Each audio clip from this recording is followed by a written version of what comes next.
In 1902, archaeologists led by British explorer John Garston stood amidst the sands of Nured, a town located 265 kilometers south of Cairo, near the ancient necropolis of Beni Hassan. A sealed clay jug was one of their discoveries.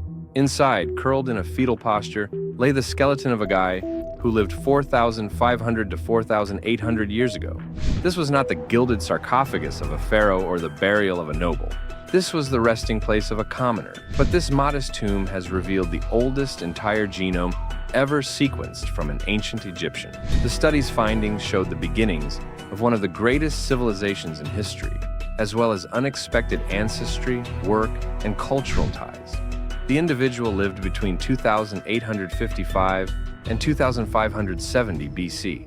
This was a time of transformation. By the time our man lived, the Great Pyramid of Khufu, completed around 2,580 BC, was either rising or just finished. But who were the individuals behind this civilization? Did their blood contain remnants of distant regions, or were they exclusively native North Africans? Attempts to decipher ancient Egyptian DNA were unsuccessful for decades. From the 1980s, geneticists tried to harvest genetic material from mummies, but failed. The chemicals employed in mummification, natron, salts, and resins, preserved flesh for the afterlife, but damaged the precious DNA within. Later studies partially sequenced DNA from 90 millimeters, dating from 1380 BC to 425 BC. But their DNA only yielded partial results, not the full story. The new Earthman changed everything. His DNA was well preserved due to a combination of luck and burial practices. Unlike mummies, he wasn't embalmed, as mummification wasn't common yet. His body was sealed in a pottery vessel and placed in a rock-cut tomb in New Wyatt, protecting it from the harsh climate. The arid atmosphere generally destroys DNA, but the powerful tomb functioned as a protection.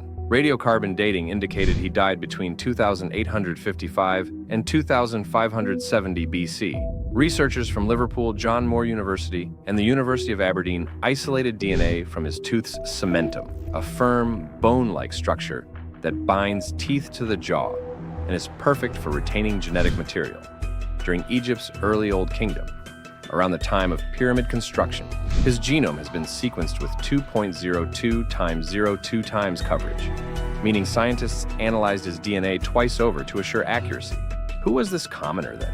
Using techniques like principal component analysis, PCA, which plots genetic similarities on a graph like a map of ancestry, and admixture clustering, which breaks down ancestry into colorful bars like a pie chart of heritage. The researchers compared his genome to that of more than 3,000 contemporary and 800 ancient people. The outcomes were astounding.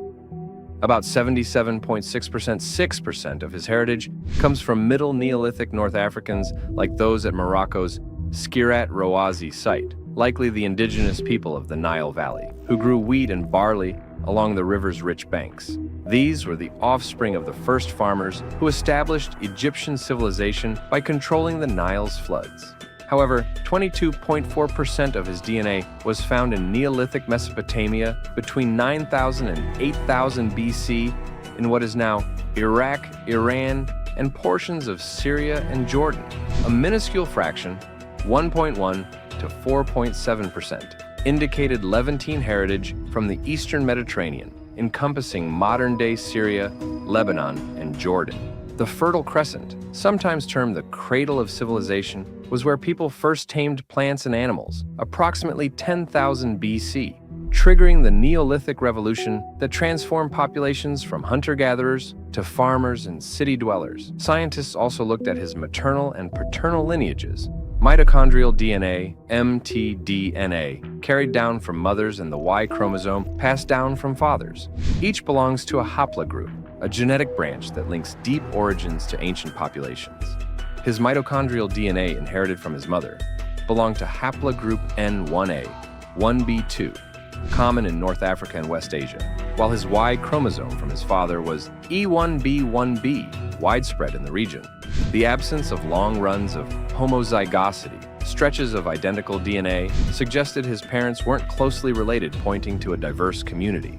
At first glance, this might seem puzzling. Both his maternal and paternal HLA groups point to North African origins. So how can his genome show Mesopotamian ancestry.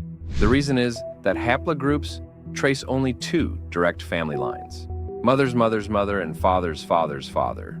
Most of our DNA comes from many other ancestors. His autosomal DNA, inherited from all branches of his family tree, carries the Mesopotamian component, showing that people from that region had entered his lineage generations earlier. Even though his intact maternal and paternal lines remained North African, his physical life was equally revealing. Isotope analysis, like reading chemical fingerprints in his teeth, offered a vivid picture of his childhood. Oxygen isotopes matched the Nile Valley's water supply, and strontium ratios corresponded with Egypt's geology, proving he grew up in the region's hot, dry climate. Carbon and nitrogen isotopes revealed a diet of wheat, barley, animal protein, and potentially Nile fish or crops produced in manureed fields, typical of early Egyptian farmers. His skeleton showed he stood 157 to 160.5 centimeters tall, around 5 feet 2 inches, and lived to an incredible 44 to 64 years, presumably closer to 64, an age similar to reaching your 80s today. Genetic research suggested brown eyes and brown to black hair. His aged features came to life through a facial reconstruction using 3D scans from an RTX space spider scanner. Though represented in black and white due to concerns regarding exact skin and hair hues, his bones revealed a story of unremitting toil. Decades of physical strain were evident in the severe osteoarthritis in his joints and vertebrae, particularly the cervical spine. Muscle scars suggested he had his arms extended, lifted big weights, and sat on hard surfaces, expanding his pelvic sitting bones. Leaning forward caused his spine to bend, and constant stress caused arthritis in his right foot. These clues point to pottery making, likely using the slow-turning pottery wheel introduced to Egypt around 2400 BC. Possibly from Mesopotamia or the Levant via trade routes bypassing the Sinai. Yet his burial raises a mystery. Pot burials and rock-cut tombs, common in the 3rd and 4th dynasties, were often reserved for higher-status individuals, not humble artisans. The New Way man's ceramic vessel, sealed and placed in a tomb overlooking the Nile, suggests he held a special place in his community. Was he a master craftsman who created vessels for pyramid workers or the elite? The Old Kingdom's massive projects like the Pyramids of Giza relied on skilled artisans who supplied tools, storage jars, and ritual objects. Archaeological findings show Egypt traded with the Fertile Crescent from as early as 6000 BC, adopting domesticated plants and animals. By 4000 BC, Mesopotamian influences reached Egypt, but the newer man's DNA is the first genetic proof of human migration. Alongside these cultural exchanges, especially during the Neolithic or pre-dynastic periods, the man from Nured is just one piece of a vast and magnificent puzzle. But his story proves that it is now possible to read the genetic history of Egypt. Scientists are hopeful that more genomes can now be recovered, allowing them to map the flow of populations over time and answer enduring questions about this great civilization. Thank you for reading. If you enjoyed, don't forget to like, share, and subscribe for more stories that unveil the secrets of our ancient world. Share your opinions in the comments section below. Your thoughts and inquiries would be greatly appreciated. Until next time, keep seeking the past to better understand the present.